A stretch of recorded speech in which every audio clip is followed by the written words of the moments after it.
The neon lights above the small diner buzzed faintly against the humid Miami night. It was Friday, the kind of evening when tourists spilled in from the boardwalk, sunburned and loud, chasing cheap beer and greasy food. Inside, the chatter rose like a tide, glasses, clinking plates, rattling, the jukebox humming an old tune from the corner. Elena Cruz pushed through the swinging door from the kitchen, a tray balanced carefully in her hands. At 24, she carried herself with quiet grace, but the exhaustion in her dark eyes betrayed the long hours she had already worked. Her uniform was plain, a fitted blouse and apron, but she could not hide her natural poise. A group of men had gathered at one of the corner booths. They wore pressed shirts open at the collar, heavy watches that gleamed under the diner lights. Their voices were already too loud, their laughter edged with arrogance. Elena approached with the practiced smile of a waitress who knew how to survive nights like this. She set down a basket of fries, poured their beers, and turned to leave. "Wait," one of them said. His words slurred. "Why rush off, sweetheart? Sit here with us for a while." Elena shook her head lightly. "I have other tables to serve, sir. Enjoy your food." The man caught her wrist before she could step back. His grip was firm, damp with sweat.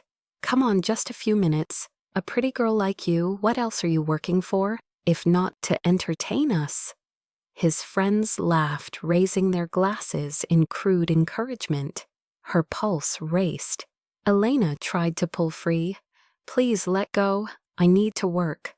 Another man leaned closer, his eyes bold. "Look at her blush. She likes the attention. Maybe she just needs someone to teach her how to relax." The heat in her cheeks burned with shame. She glanced around the diner, hoping the manager might notice, but he was buried in orders at the counter. The noise of the crowd drowned her voice. The man tugged harder, nearly pulling her into the booth. Her tray rattled dangerously in her other hand. The laughter grew sharper. Then a new voice cut through the room, calm, deep, steady. She said no. Did none of you hear her? The grip on Elena's wrist loosened just enough for her to step back. She turned and saw him. At a table near the window sat a man in his late 30s. His suit jacket was draped neatly over the back of his chair, his white shirt open at the collar. He did not shout, he did not flinch, his gray eyes fixed on the men with the authority of someone who was used to being obeyed. The leader of the group sneered. "Who asked you, old man? Mind your own business." The stranger rose slowly to his full height. He was taller than any of them, broad-shouldered, his expression unreadable. 3 other men rose at the same time from different corners of the diner. They had been sitting separately, blending in, but now it was clear they belonged to him. Their presence radiated control. No weapons were visible, yet their silence carried a warning sharper than steel. The loud group shifted uneasily. The first man tried to laugh it off. "Whatever, she is not worth the trouble." He threw a few bills on the table, grabbed his drink, and motioned to the others. With muttered curses, they stumbled out into the night, the door slamming behind them. Elena exhaled a shaky breath she had not realized she was holding. Her wrist throbbed faintly where fingers had pressed into her skin. She looked up at the man who had spoken for her. His gaze softened when it met hers. "Are you all right?" he asked quietly. She nodded quickly, words failing her. In that moment, she noticed something different about him. He was not staring at her the way the others had. There was no hunger, no mockery, only calm assurance, as if her safety mattered. The diner's noise resumed plates, clattered conversations picked up. To the rest of the room, nothing remarkable had happened, but for Elena, the air still pulsed with the echo of his voice. She turned back toward the counter, clutching her tray, but her thoughts spun. Who was this man who could silence a group with only a look? Why had he chosen to intervene for her, a waitress he had never met? As she passed through the kitchen door, she whispered to herself, almost in disbelief, "Who is he, and why did he protect me?" Elena Cruz had been carrying the weight of loss for most of her life. When she was just 10 years old, a car accident stole both her parents in one cruel night, leaving her with nothing but a faded piano and a handful of photographs. With no siblings and no extended family willing to step in, she was sent to live with her father's sister Clarissa and her husband Victor in Miami. At first, she thought it might be temporary, a safe place to grieve, but very quickly she realized she had stepped into a different kind of prison. Clarissa had always been bitter. She felt overshadowed by Elena's father, who had been favored by their parents. Where he had been encouraged to study music and pursue his dream of teaching, Clarissa had been left behind with little more than resentment. That resentment grew sharper when she was forced to take in Elena. On the surface, she smiled at social workers and neighbors, but inside the house, her tone was cutting. "If it were not for me, you would be in some filthy state home. Remember that every time you eat my food." Victor was worse in other ways. He was not violent at first, but he was a man of gambling debts and dangerous company. He worked odd jobs on construction sites, but most of his money disappeared into smoky card rooms and shady deals with men who carried pistols under their shirts. By the time Elena turned 16, his debts had tied him to a local loan shark group that everyone whispered about, a gang known as Los Serpientes. They lent fast, collected faster, and did not hesitate to leave bruises if payments were late. Into this toxic household, Elena grew like a flower pressed between stones. She was bright and gentle, but every day Clarissa reminded her that she was a burden. Do the laundry, scrub the floor, and don't expect a dime for yourself. You owe us. Elena wanted school. She dreamed of finishing high school, of maybe going to college, with a scholarship of becoming a music teacher like her mother once hoped. But Clarissa put an end to that. No more school. You think education puts food on our table? Get a job. You are 16 now. The diner down the street always needs girls like you. And so Elena put on an apron and learned to carry trays, smile politely, and endure the comments of men who thought a waitress was theirs to insult. Every paycheck was taken. Clarissa snatched it before Elena could even count the bills.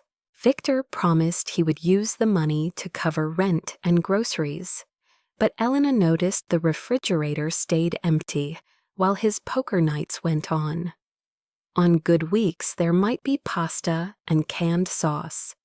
On bad weeks, Clarissa would send Elena to borrow money from neighbors with a forced smile and a hollow excuse. Still, Elena held on to something. In her small room at the back of the house sat the upright piano her father had bought years before. Its keys were chipped and some notes stuck, but when she pressed them, she could remember her mother's hands guiding hers. At night, after double shifts, she would sit quietly and play simple songs. The music kept her heart alive when everything else tried to grind it down. The neighborhood knew her as the quiet waitress girl. Customers at the diner saw her politeness, her steady work ethic, and sometimes slipped her an extra tip, which she tucked away in secret. to buy sheet music. Only her closest friend, Dana, another waitress at the diner, knew the truth of how hard things were at home. Dana often scolded her. "Why do you let them use you like this? Move out. Come stay with me." But Elena always shook her head. "If I leave, Clarissa will say I am ungrateful. And Victor, he has friends who can find me anywhere. It is safer this way."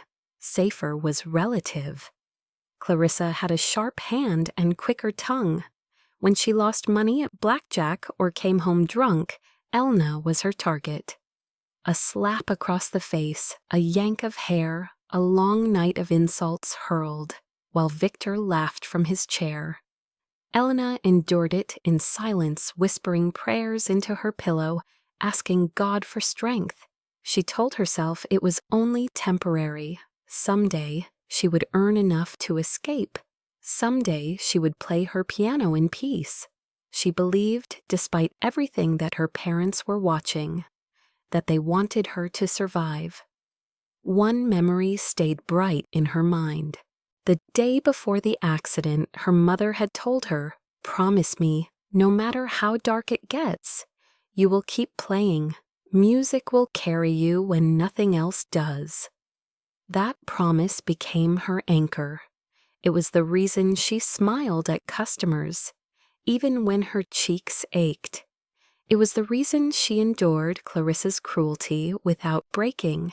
Yet the burden grew heavier each year. By 24, Elena felt her youth slipping. While other girls her age went to college, traveled, fell in love, she remained trapped in a cycle of work and servitude. Clarissa grew lazier, gambling away every cent. Victor dug deeper into debts with Los Serpientes, and Elena's small dreams felt farther away. Still, she never let the bitterness harden her. She chose kindness even when it was not returned. To Dana, she confided once, "If I let their hate turn me bitter, then they win. I need to stay myself." Dana shook her head in awe. "You are stronger than you know." In truth, Elena did not feel strong. She felt like a candle flickering in the wind, threatened by every draft. But she kept going one tray at a time, one note on the piano at night, holding on to the hope that somehow, somewhere, life might change. And on the humid Friday night, when a stranger with gray eyes silenced a group of bullies in a diner, she felt the first hint that maybe it already had. Nicholas Hale was a man who carried silence like armor. At 39, he was already one of the most successful entrepreneurs in the logistics industry, the kind of man whose name appeared in financial magazines and whose face was familiar on the covers of business journals. Yet behind the sharp suits and headlines lay a heart broken in ways few could imagine. 3 years earlier, his life had been torn apart. On a glittering night that should have been ordinary, his wife Isabella had been invited to a charity gala, hosted on a luxury yacht docked off the coast. Nicholas had been tired from a day of negotiations, but she had insisted on going. She loved parties, she loved dancing, and she loved seeing him smile in places full of light. That night, Nicholas had told her he would join later, but when he arrived, smoke was already curling into the sky. A fire had broken out below deck, spreading too fast, too fierce. He had run down the pier, screaming her name, but the flames swallowed everything. Isabella never made it out. Nicholas never forgave himself. If only he had insisted she stay home. If only he had been there sooner. The guilt burrowed deep into his chest and hardened. He shut the doors of his heart, convincing himself love was a weakness he could not afford again. Work became his refuge. He expanded his logistics empire, acquiring companies across states, building networks that spanned oceans. To outsiders, he looked like the model of resilience, a widower who turned grief into ambition. Inside, he felt nothing but the constant echo of loss. He kept his days regimented, his nights quiet, his home too large and too empty. For 3 years, he refused every invitation, avoided every spark of romance. Women noticed him still, of course, his angular jaw, the silver at his temples. The quiet authority in his voice all made him desirable, but he never let anyone close. Until one evening when he stopped at a small diner by the Miami boardwalk, looking for nothing more than a simple meal and a moment away from the sterile offices and boardrooms. He had been driving along the coast after a long meeting, and the glow of neon lights caught his attention. He entered expecting nothing. He ordered black coffee, sat by the window, and let the murmur of ordinary people soothe him. Then he saw her, a young waitress with tired eyes but a brave smile, carrying trays through the crowd with practiced grace. She was not glamorous, not polished like the women at corporate events, yet something in the way she held herself drew him. She looked fragile and strong all at once, as if life had battered her but failed to break her. He watched her move between tables, watched her laughter with an older couple, watched the way she straightened her apron before approaching a rowdy booth. He had not meant to intervene when the men grabbed her wrist, but something inside him snapped. He could not watch another woman be pulled into danger while he sat silent. His voice cut across the diner before he had time to think. In that instant, Elena Cruz's frightened eyes met his, and Nicholas felt the echo of a heartbeat he thought long dead. When the men stumbled out and the noise of the diner returned, he remained at his table, finishing his coffee. He could have left without another word, but something urged him to do more. He left $100 bill beneath his cup, and on a napkin he wrote, "Do not let anyone make you forget your worth." He did not sign his name. He told himself it was just a gesture of decency. Nothing more, but when he walked out into the humid night, the image of her face followed him. Over the next week, Nicholas found himself returning.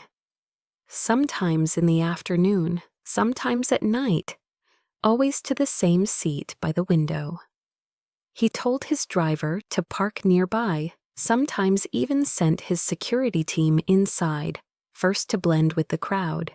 He ordered black coffee, sometimes pie, never anything complicated. At first, Elena treated him like any other customer, polite and distant. But soon small conversations began.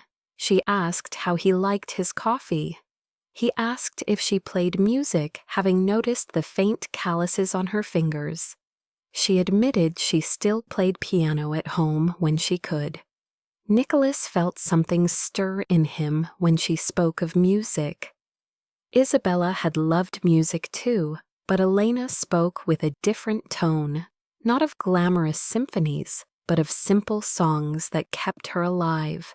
He found himself listening more than he had listened to anyone in years.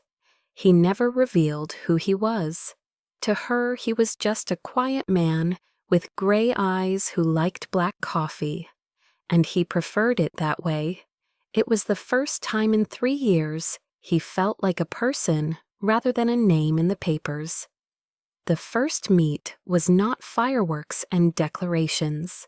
It was the hush after chaos, the moment when her frightened gaze had clung to his calm and something invisible passed between them.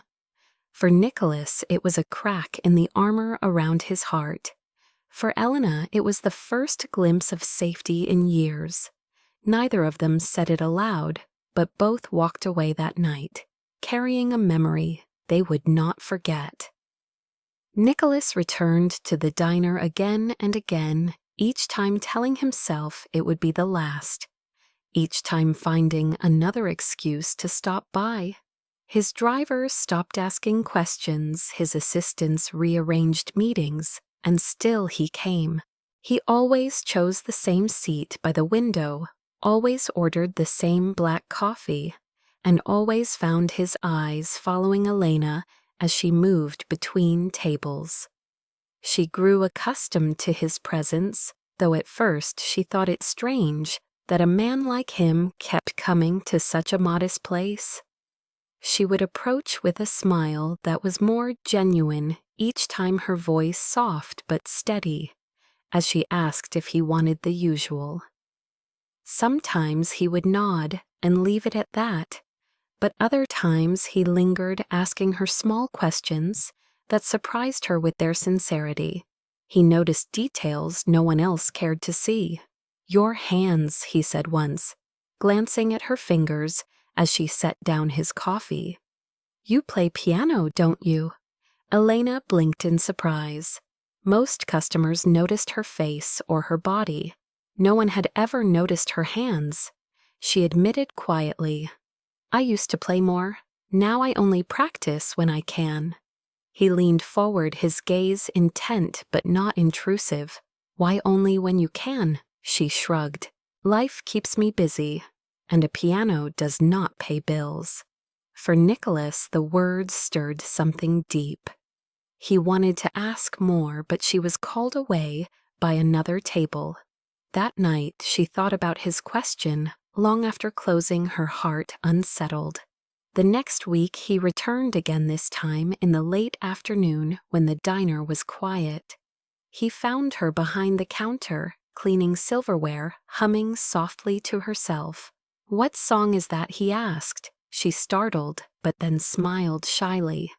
"Just something my mother used to play." "Will you play it for me?" he asked.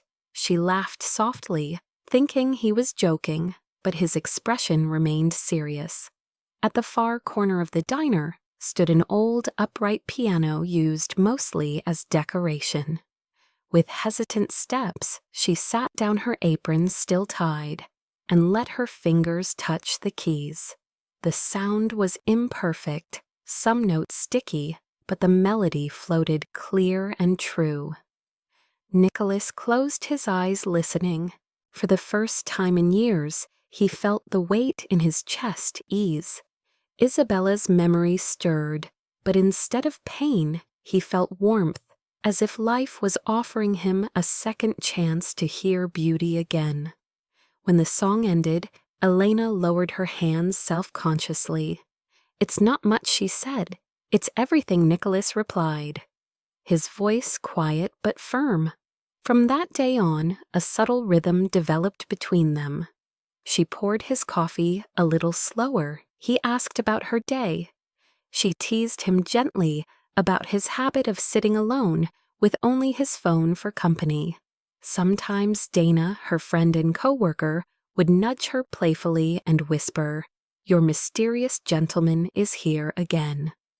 Elena rolled her eyes but could not hide the color rising in her cheeks. Nicholas found himself smiling more in her presence. He had thought his heart was buried.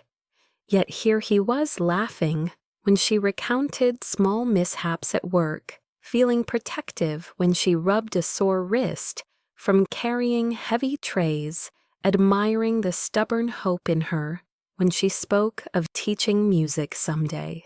He never told her who he was. He let her think he was simply a solitary man with a taste for coffee. For Elena, that was enough. In a world where men either ignored her or demeaned her, Nicholas's calm attention felt like sunlight after endless rain. The chemistry between them was not explosive, but steady like embers that refused to die. Every look held unspoken words.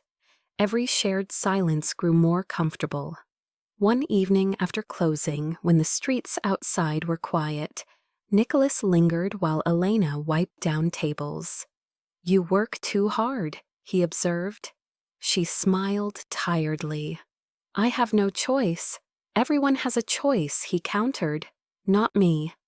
"Not yet," she said, and her eyes clouded.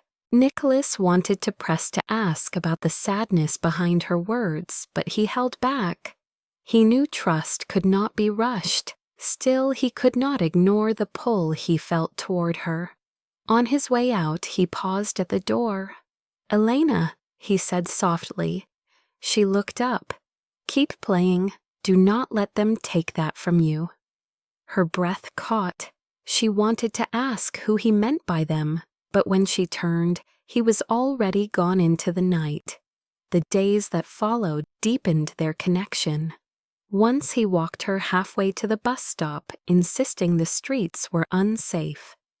Another time, he left a small wrapped package on the counter for her, a notebook of blank music sheets. She stared at it with tears in her eyes, whispering thank you, though he had already slipped away.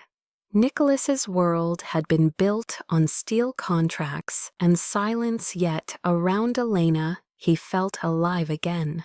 He began to wonder if fate had led him into that diner, and by accident, but by design. She stirred memories of what love had once been, but also possibilities of what love could be anew. And Elena, though cautious, felt her heart beating faster in his presence, as if daring her to believe she was worthy of being cherished.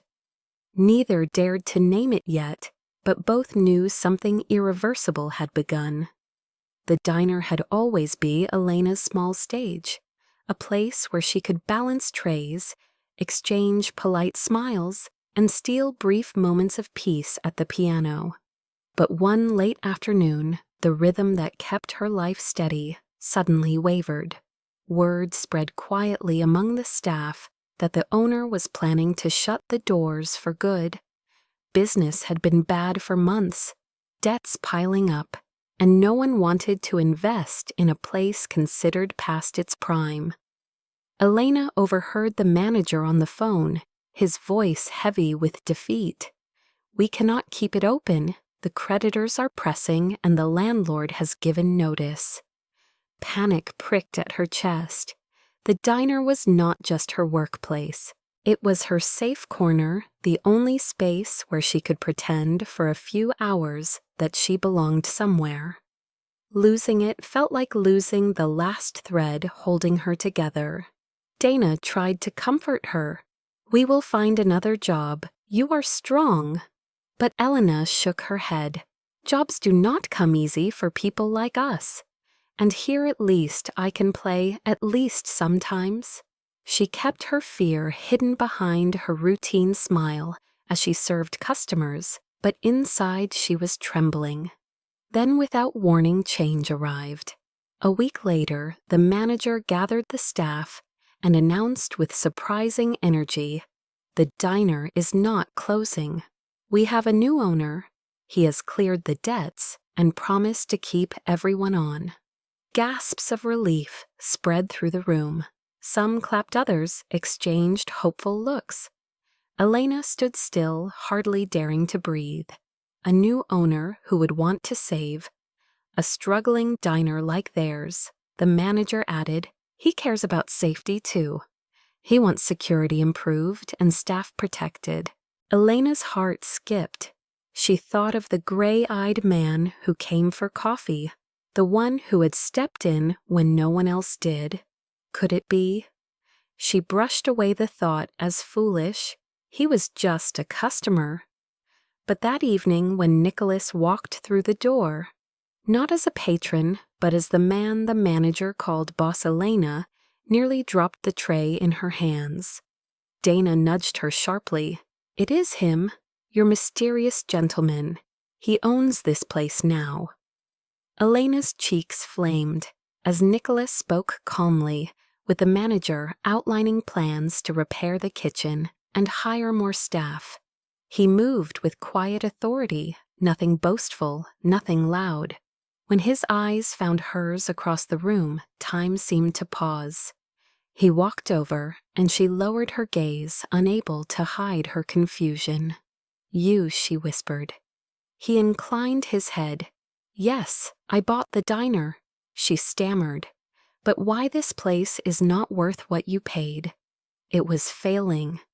His voice was steady, leaving no room for doubt. Because you are worth more than the way you have been treated, I will not watch you disappear into another hardship. Here you are safe. The words struck deep. Elena felt gratitude and fear entangled. Gratitude because someone had chosen to see her, fear because such generosity was foreign and dangerous to believe in. She struggled to respond. You do not even know me. Nicholas's gaze softened but remained unwavering. I know enough. I know you deserve respect. I know you deserve to be free of men who grab your wrist as if you are theirs to command. And I know you have a gift worth more than every dollar I spent on these walls. Her throat tightened. No one had ever spoken to her like that. For years she had been told she was a burden, a freeloader, a girl who owed everything and deserved nothing. Now a man who could have bought 10 diners without blinking was telling her she was valuable. The weight of it made her eyes sting. Dana teased later. He saved our jobs, and he clearly has his eye on you. Do not tell me you are blind to it. Elena shook her head furiously, though her heart betrayed her. He is a customer, a boss now. I cannot think of him that way. But that night when she sat at her old piano at home and let her fingers drift across the keys, she caught herself smiling at the memory of his words. Nicholas, on the other hand, returned to his penthouse with a sense of quiet resolve. He had not planned on revealing his role so soon, but he could not stand by and let Elena lose the one place she had found comfort. He told himself it was about fairness, about safety, but deep inside, he knew it was more. He was breaking his own rule, the one he had clung to since Isabella's death. He was letting someone into his guarded heart. The reveal changed everything between them. From then on, every glance carried heavier meaning. Elena served him coffee, but her hands trembled slightly as she placed the cup down. Nicholas asked about her music with more intent, as though he wanted to hear every dream she had buried. Their conversations grew longer, layered with silences that spoke louder than words. Yet Elena's doubts gnawed at her. She replayed Clarissa's voice in her head, telling her she was worthless, reminding herself she was just a waitress, while Nicholas was a man who moved empires. She could not imagine a world where their paths could truly align. And Nicholas wrestled with guilt, still haunted by Isabella's absence, unsure if opening his heart was betrayal or healing. But neither could ignore the turning point they had crossed. One night after closing, Elena lingered to clean, while Nicholas discussed renovations with the manager. When he was ready to leave, he paused by her side. "Elena," he said quietly, "do not let fear keep you from what you deserve." She looked up, eyes shimmering with questions she was not ready to ask. And in that fragile moment, something irreversible settled between them. It was no longer customer and waitress, not even boss and employee. It was two wounded souls edging closer to a fire that could burn them or finally bring them warmth. Clarissa sat at the kitchen table late one night with her cigarette smoldering in the ashtray cards spread across the surface and an empty bottle at her elbow. Victor stumbled in, smelling of cheap whiskey and sweat, his eyes red and wild. "They want their money," he muttered, his voice hoarse. Clarissa's heart lurched. She had heard this before, but never with such desperation. How much, she asked, bracing herself. 150,000, Victor said, collapsing into a chair. Los Serpientes are done waiting. I promised them I would have it last month, then last week. Now they say I have days. If I do not pay, They will put a bullet in me. Clarissa's hand trembled as she lit another cigarette. She cursed him, but her fear was stronger than her anger. Los Serpientes were not men to cross. Everyone in their neighborhood had heard stories of bodies pulled from canals, of families disappearing. "We do not have that kind of money," she whispered. Victor slammed his fist against the table. "Then we give them something worth keeping me alive." His eyes shifted toward the hallway where Elena's bedroom door was closed. Clarissa froze. "No," she said sharply. "She is your niece." But Victor leaned closer, his voice cruel. "She is not ours. She is dead weight. And they do not want love, Clarissa. They want leverage. A young, pretty girl will buy me more time than any excuse." Clarissa recoiled, but deep inside her bitterness stirred. She remembered years of feeling inferior to her brother, of being told she was a failure, of being forced to raise his daughter when she had nothing. She thought of the threats Victor had received, of the cold fear that soon they would come for both of them. Slowly, against her conscience, she let herself believe that sacrificing Elena could be their escape. "They will not kill her?" she asked, her voice shaking. Victor smirked. "Not if she does as she is told. They will keep her safe until I pay." Clarissa covered her face with her hands, her chest tight with guilt. She hated herself even as she nodded. Days later, Elena returned home late from a long shift. Clarissa waited at the kitchen table, her face carefully blank. "Your uncle wants to see you," she said. Elena stepped into the living room, and before she could speak, a cloth was pressed against her mouth. The bitter chemical smell overwhelmed her. She struggled, eyes wide with panic, but Victor's arms pinned her tight. The world spun, and darkness swallowed her. When she awoke, she was in the back of a van, her wrists bound, her head pounding. The sound of waves crashing told her they were near the port. Clarissa sat across from her, tears streaking her face, but eyes avoiding Elena's. Elena whispered, her throat raw. "What is happening?" Clarissa could not answer. She turned her head toward the window.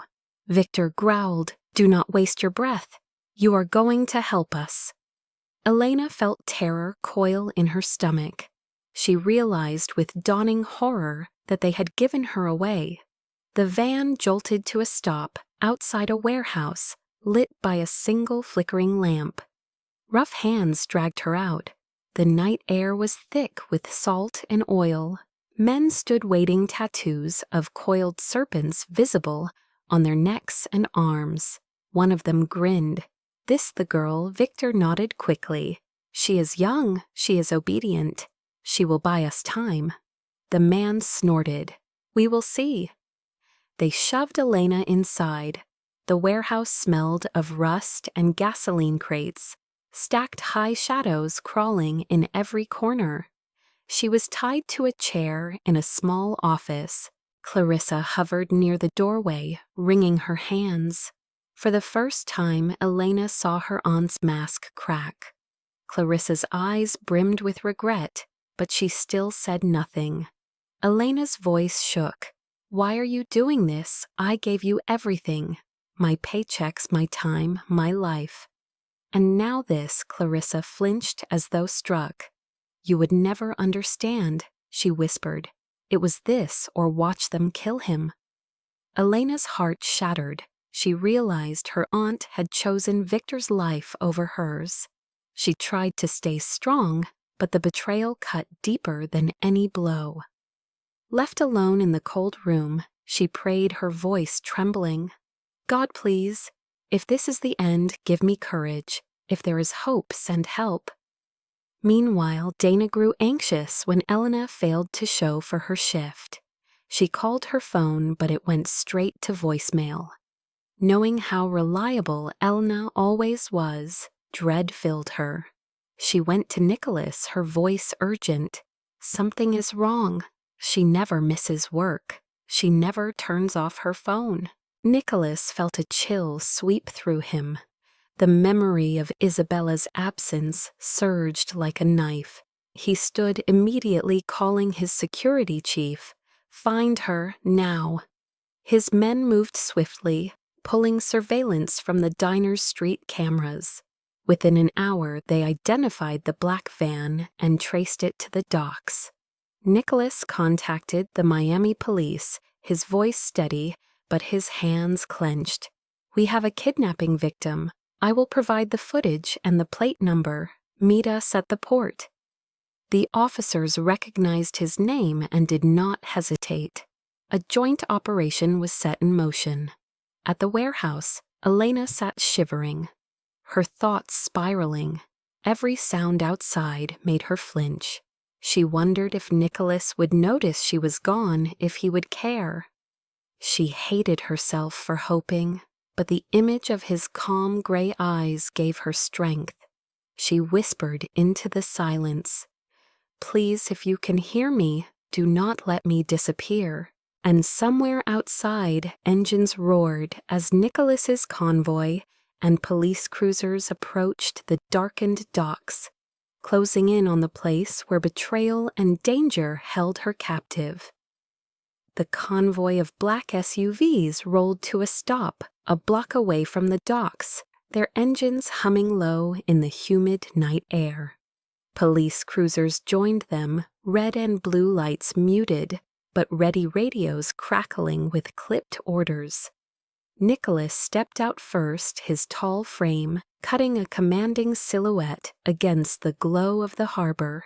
He wore no tie, only a dark shirt rolled at the sleeves, but his presence carried authority more solid than the armored vests around him. His security chief handed him a tablet with live feeds from surveillance drones circling above. The warehouse loomed ahead, shadows pooling around, its rusted walls guards posted at the doors. Nicholas's jaw tightened when he spotted the faint outline of Elena tied to a chair inside the office through a window. Her head hung forward, her hair falling over her face. Rage surged in him, but he forced it down. Precision would save her, not anger. The police captain approached, his voice low. "We will go in coordinated. Your men cover the perimeter, ours breach the front." Nicholas nodded sharply. She must not be harmed. Whatever happens, her safety comes first. The captain gave a short nod of respect. Few civilians could command such seriousness, but Nicholas radiated a certainty that made others follow. Inside the warehouse, Elena stirred. She had dozed from exhaustion, her wrists raw from the ropes. She heard muffled voices outside, boots on gravel, the faint click of weapons being readied. Her pulse quickened. Something was happening. She whispered another prayer, her voice barely audible. "Please let it be him." Suddenly the doors burst open. Shouts filled the air, the thundering command of officers declaring themselves. "Police, drop your weapons." Chaos erupted.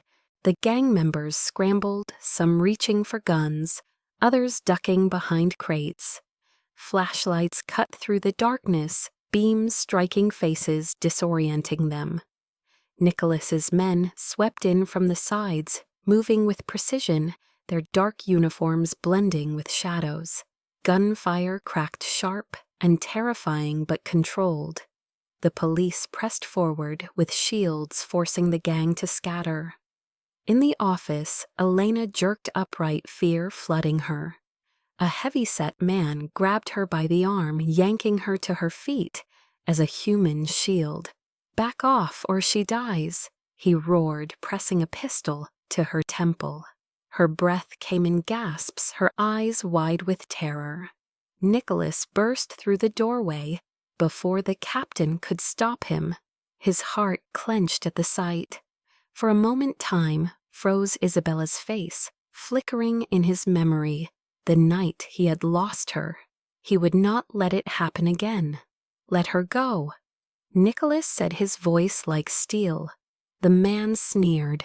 "One step closer and I will blow her head off." Nicholas raised his hands slightly, every line of his body calm though fire burned in his chest.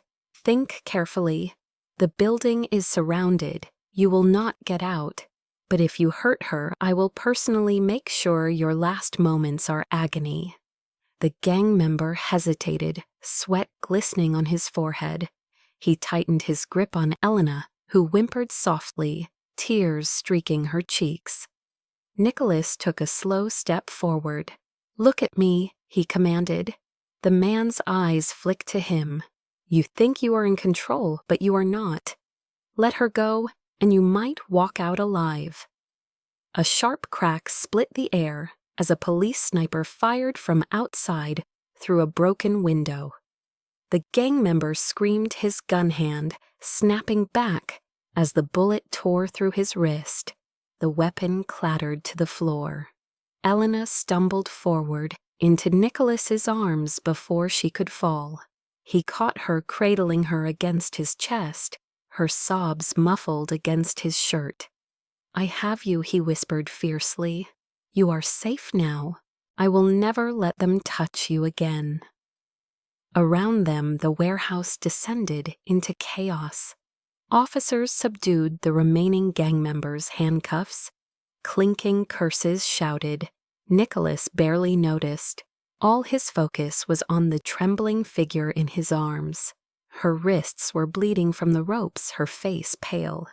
He lifted her as though she weighed nothing, carrying her out of the smoke and noise into the cooler night air.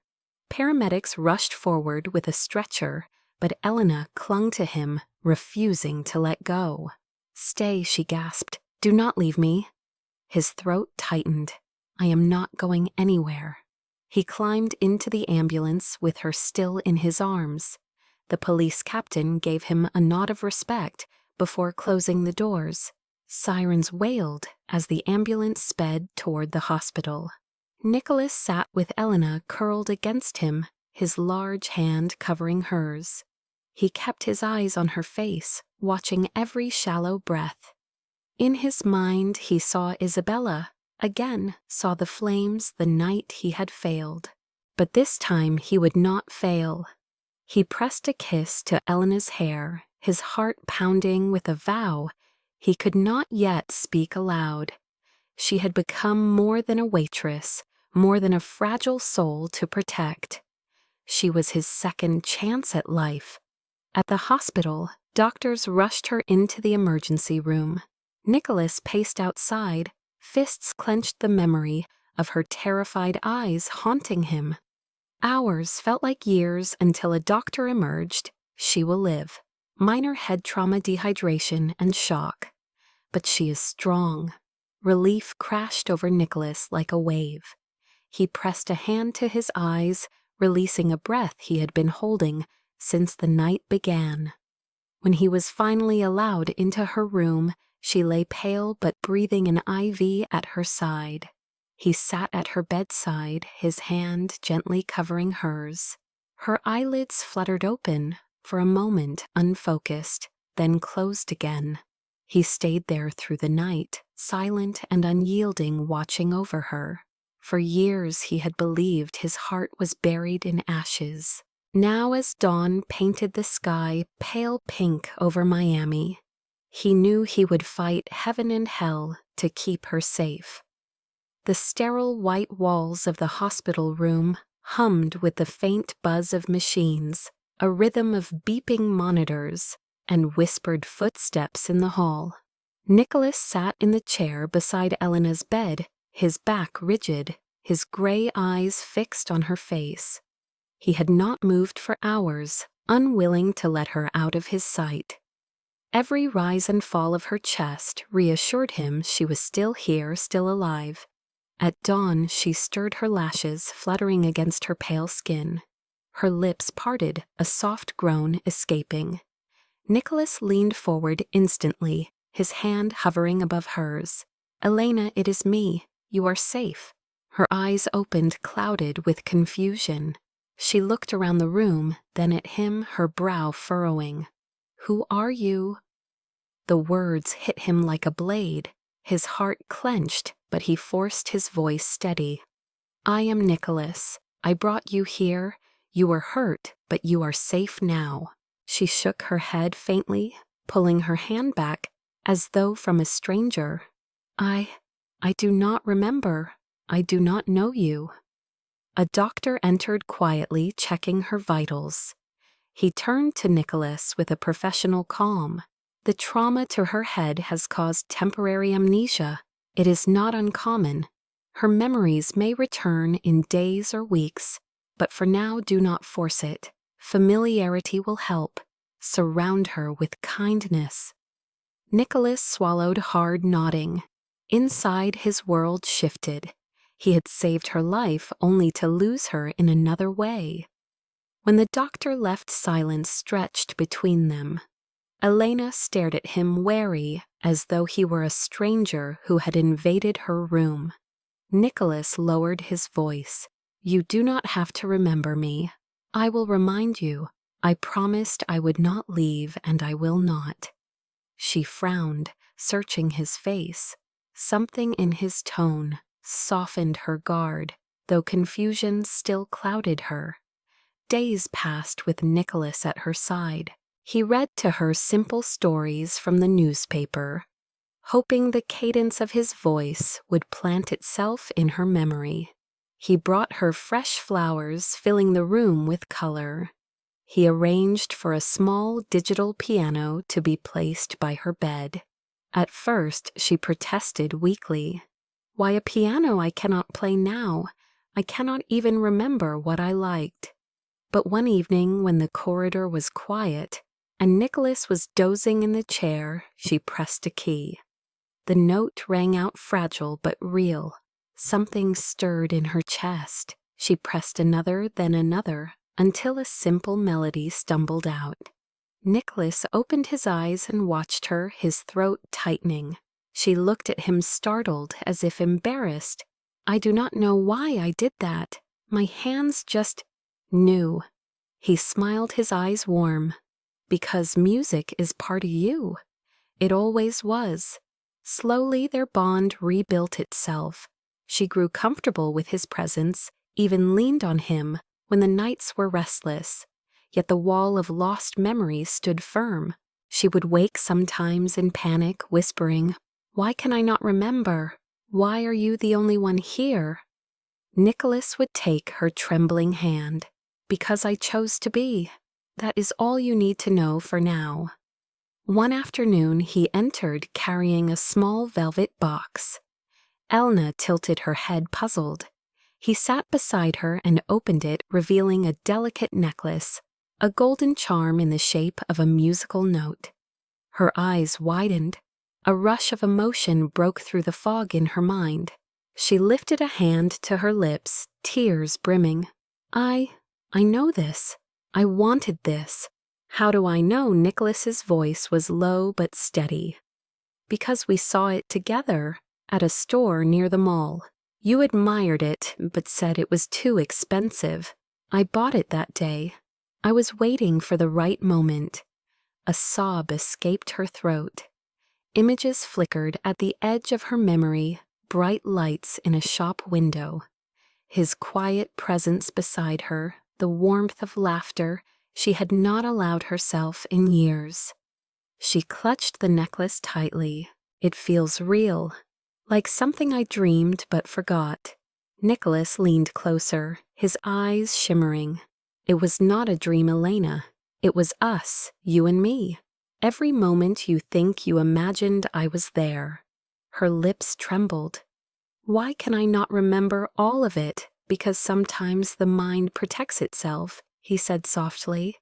"But the heart remembers what matters." She studied him, her confusion melting into wonder. "Why are you doing this for me? Why do you care?" Nicholas drew a deep breath, the confession burning in his chest. "Because I lost someone once. I failed her. I swore I would never let that happen again. When I saw you, when I heard your music, when I watched you fight to survive. With grace, even in cruelty, something in me woke up. I care because I cannot help it. I care because you are worth it. Silence hung heavy, broken only by the hum of machines. Elena's eyes glistened. Slowly, she reached up her fingers, brushing his cheek. I do not remember everything, Nicholas, but when you speak, my heart feels like it does. Emotions surged between them, raw and undeniable. Nicholas covered her hand with his own, his voice thick. Then let that be enough until the rest returns. She leaned forward, her lips brushing his. Tentative at first, then deepening, as if something locked away had burst free. When they parted, she whispered, I may not remember the details, but I know this. When you are here, I feel safe. That is what love must be. Nicholas pressed his forehead to hers, tears sliding unchecked. Then let me be that love. Let me prove it every day, until your memories come back, and even after. In that fragile hospital room, surrounded by sterile walls, Elena Cruz and Nicholas Hale began again. The past had been torn away, but the bond between them was undeniable. It was not memory that tied them now, but trust, kindness, and the fire of something stronger than either had dared to hope for. Weeks passed in the quiet rhythm of hospital recovery. Elena grew stronger day by day, though her memories returned only in fragments. Sometimes a melody at the piano sparked a flash of recognition.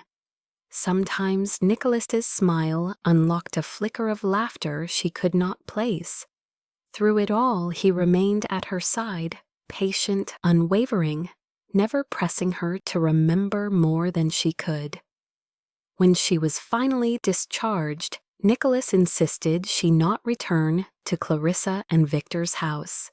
He arranged for her to stay in a guest apartment near his own home, a place filled with light and music where she could heal. At first, Elena resisted, pride and fear clashing inside her.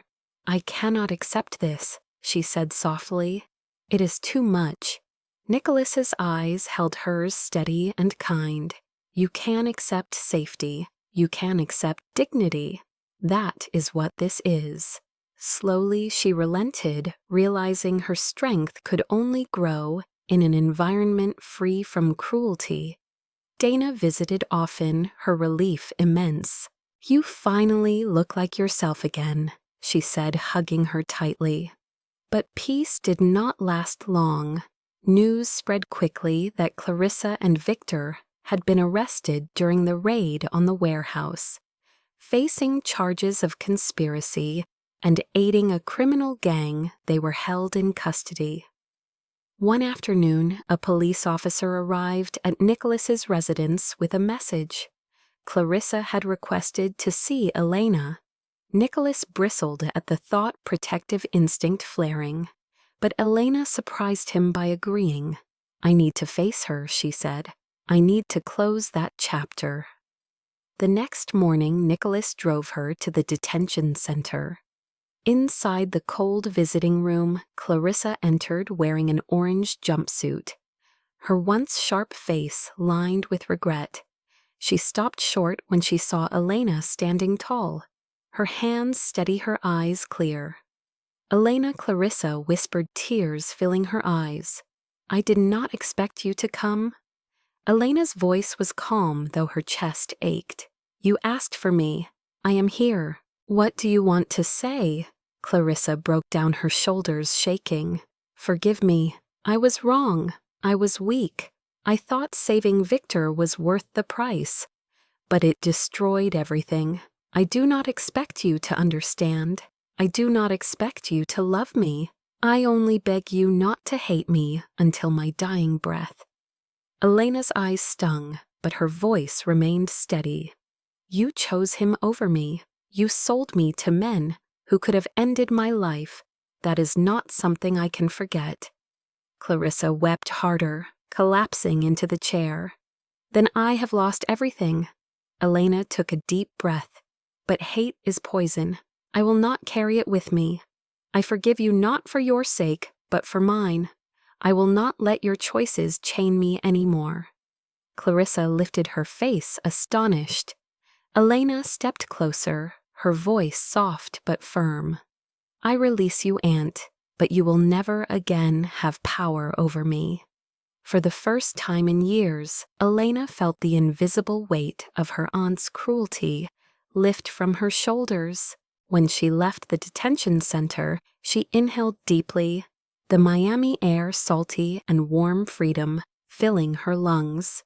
Nicholas waited by the car, his expression tense, until she smiled faintly. It is done, she said. He touched her hand gently. You are extraordinary. In the weeks that followed, Nicholas and Elena's bond deepened beyond doubt.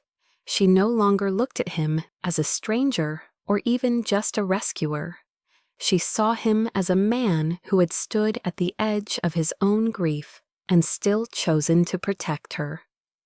One evening, as the sun sank over the ocean, he invited her to the diner now thriving under new management and freshly painted walls. Staff bustled happily, business steady, the place transformed. After dinner, Nicholas led her to the very table by the window where they had first truly seen each other. His voice was steady, but his heart raced. This diner was where I found you, where my life began again. I do not want to imagine a world where you are not at my side. Elena, I love you. I want to spend my days making sure you never doubt your worth again. He reached into his pocket and revealed a small velvet box. Inside lay a delicate ring, simple but gleaming in the soft light. Marry me. Elena's breath caught. Tears filled her eyes, but this time they were not from pain. They were from wonder, from gratitude, from love that had grown stronger than fear. She nodded, her voice trembling. Yes, 1,000 times yes. He slipped the ring onto her finger, his hand steady even as his heart pounded. Around them, the diner seemed to glow with quiet approval. Dana burst into applause from across the room, shouting finally, and laughter spread through the staff. The wedding took place weeks later in a small chapel by the sea. Elena walked down the aisle in a flowing gown, her dark hair shining, her eyes bright with hope. Nicholas waited at the altar, his face softened by joy. As vows were exchanged, Elena felt her past slip further away, replaced by a future filled with possibility. When she placed her hands on the piano during the reception and began to play, the guests fell silent, moved by the purity of her song. Nicholas watched with pride and awe, knowing he had not just saved her life, but found his own salvation in her. Their kiss sealed more than a promise. It sealed 2 broken lives becoming whole together. Nicholas Hale, the widowed billionaire, who once thought his heart was buried forever, had found love again in the courage of a waitress who refused to be broken. Elena Cruz, the orphan who had endured cruelty and betrayal, had found safety, respect, and the kind of love that made her finally believe she was enough. The waves lapped gently against the shore as the sun melted into the horizon, painting the Miami sky in hues of gold and rose. Nicholas and Elena walked barefoot along the sand, their hands entwined, the cool water rushing over their toes. The world around them quieted, leaving only the rhythm of the sea and the soft sound of their laughter. Nicholas glanced at her, his silver hair glinting in the fading light, and whispered, I thought my heart had died with Isabella. I thought I would never feel alive again. But you brought me back. Elena leaned into him, her eyes shining with peace she had never known before. and I thought I would always be less than nothing, a girl to be used and discarded. But you made me see that I am worth love, that I am worth being cherished." He kissed her gently, a vow written not in words, but in devotion. Behind them the city lights flickered to life, but ahead stretched only freedom, hope, and the promise of tomorrow. For them love was not measured in wealth or power, but in the safety of each other's arms.